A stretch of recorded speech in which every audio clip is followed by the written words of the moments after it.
Oke, salam dan salam sejahtera ya. Dan hari ini kita lihat satu berita panas yang berkenaan dengan Parti Bersatu. Apabila Ahli Majlis Pimpinan Tertinggi Parti Pribumi Bersatu Malaysia ya, iaitu Bersatu, Dr. Muhammad Faiz Naaman ya, mengumumkan meletak jawatan termasuk berhenti sebagai ahli parti itu berkuat kuasa hari ini. Dan dalam kenyataan hari ini juga Muhammad Faiz menegaskan bahawa objektif awal penubuhan parti berkenaan kian terpesong, yang mana ia mahu menggantikan UMNO dengan memberi lebih ruang kepada orang muda dan muka baru, terutamanya mempunyai latar belakang bersih.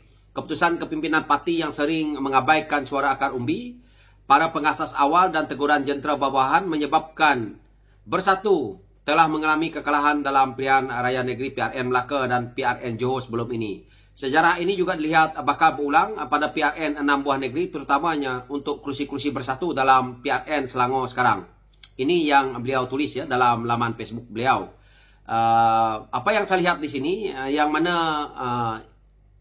Muhammad Faiz ni sebelum ini pernah membuat satu kontroversi, yang mana kalau kita lihat ya kenyataannya sebelum ini, inilah ahli majlis pimpinan tertinggi Bersatu yang mengeluarkan angka 126. Dan kita harus ingat bahawa spekulasi angka 126 yang mana beliau kata bukan satu spekulasi, tetapi hari ini beliau tiba-tiba keluar daripada Parti Bersatu dan letak semua jawatan.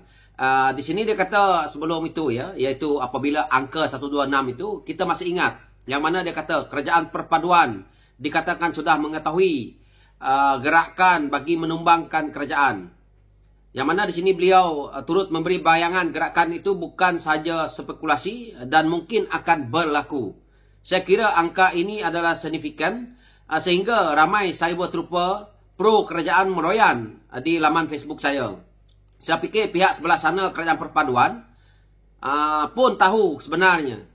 Ini yang dia kata ya. Kenyataan ini dikuatkan lagi dengan status yang dimuat naik beliau apabila dia memuat naikkan angka 126 itu, dan akhirnya dia menjelaskan bahawa di sini dia kata ia apabila memuat naik ke status itu semalam dengan beliau menyatakan bahawa Alhamdulillah. Jadi hari ini tiba-tiba kita dengar dia keluar daripada Parti Bersatu, dan ini sebenarnya adalah kekecewaan. Tak payahlah. Apabila tidak dapat dicalonkan, dulu PRU ke-14, ke-15 tak dapat calon. PRN kali ini tak dapat calon. Dia rasa dia orang lama. Dia rasa dia yang terlibat melakukan sekali dalam waktu penubuhan Parti Bersatu itu, tetapi tidak diambil endah, dan akhirnya dia hari ini kecewa. Apa yang saya lihat di sini, dia juga menyatakan bahawa kesediaannya untuk menyertai gabungan parti kerajaan selepas beberapa jam mengumumkan langkah meninggalkan Parti Bersatu.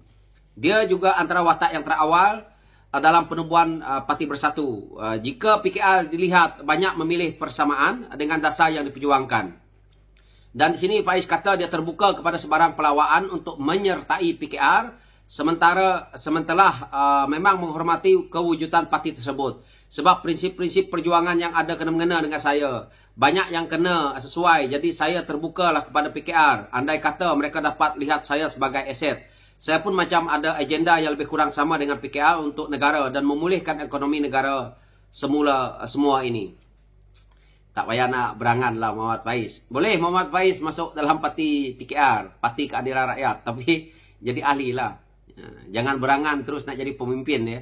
Kami di PKR ni berjuang daripada bawah naik ke atas dan belum tentu jadi calon. Jadi kalau kamu rasa baru 2 kali tak dapat jadi calon dan hari ini rasa nak masuk dalam Parti Keadilan Rakyat dan terus nak mendapat jawatan-jawatan penting, ataupun kerana hari ini Parti Keadilan Rakyat adalah tunggak kepada kerajaan yang ada, pimpinan yang amat berhormat Datuk Seri Anwar Ibrahim, saya kirim salam lah dengan kamu.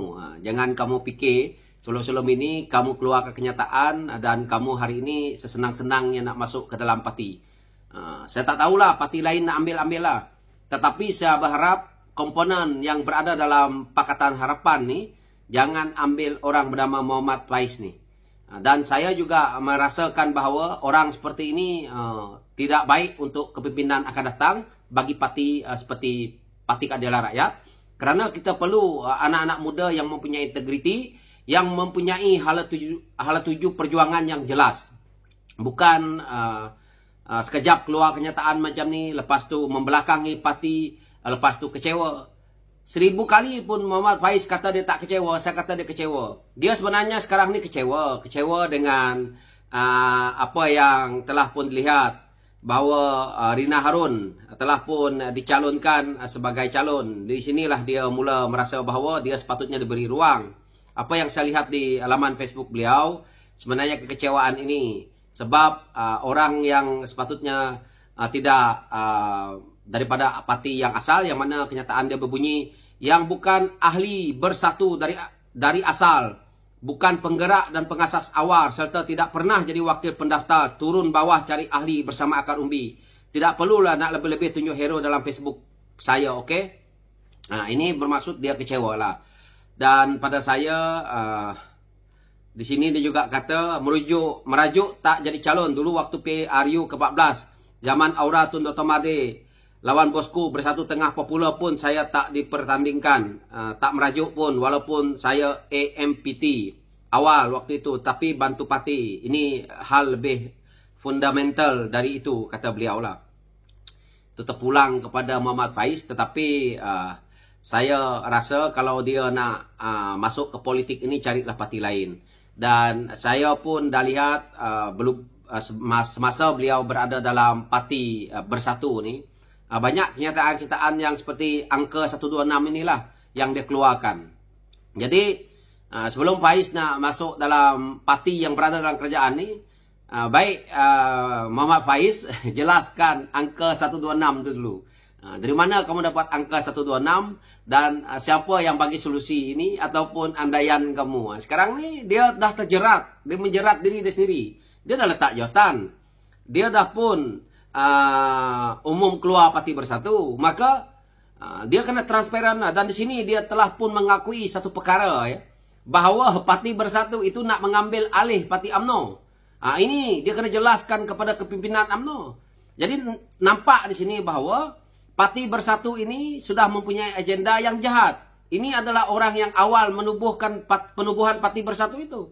Jadi dengar orang-orang di luar sana, ahli-ahli UMNO yang sebelum ini Hamzah Zainuddin menghasut untuk ahli-ahli UMNO menyokong parti mereka, yang konon-kononnya kalau ahli UMNO menyokong parti Bersatu, menyokong Perikatan Nasional, maka turunnya Zahid. Maka kita boleh andaikan bahawa sebenarnya Datuk Seri Hamzah Zainuddin telah menipu ahli-ahli UMNO supaya menyokong mereka. Sebenarnya mereka nak kuburkan UMNO. Jadi ingat itu. Kenapa saya kata seperti itu? Itu kerana hari ini Muhammad Faiz telah pun menyatakan kenyataan itu bahawa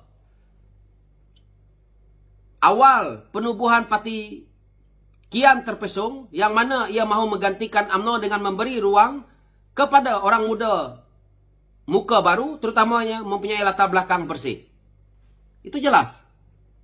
Jadi orang seperti inilah kita tak boleh letak dalam parti. Tengok dia sekarang ni yang ada dalam parti Bersatu, orang seperti Badut, orang seperti Papa Badut. Inilah pemimpin-pemimpin muda parti Bersatu. Ni pun dah keluar, hilanglah mereka punya taring lagi. Jadi siapa anak-anak muda mereka? Mungkin Rina Harun tu dianggap anak muda lah. Azmin Ali juga mungkin anak muda. Nasib baik Mak Lampir tak ada di situ. Kalau Mak Lampir ada, dialah ketua wanita ataupun ketua pemuda Bersatu. Jadi hari ini itu saja ulasan saya berkenaan dengan parti Bersatu ni.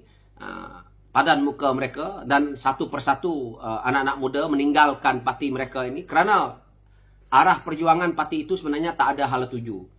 Jadi tujuan mereka adalah untuk kepentingan orang seperti Hamzah Zainuddin, seperti Rina Harun, seperti Tasrimudi Yassin, seperti Peja, dan seperti Saifuddin Abdullah. Itu kepentingan mereka. Dia tidak lihat nih anak-anak buah di bawah nih. Orang yang penting-penting dalam yang pandai bodek, Wan Saiful, siapa lagi? Dan beberapa yang lain tu lah. So saya tak nak ulas panjang-panjang, dan sekian dulu, dan saya ucapkan terima kasih. Thank you.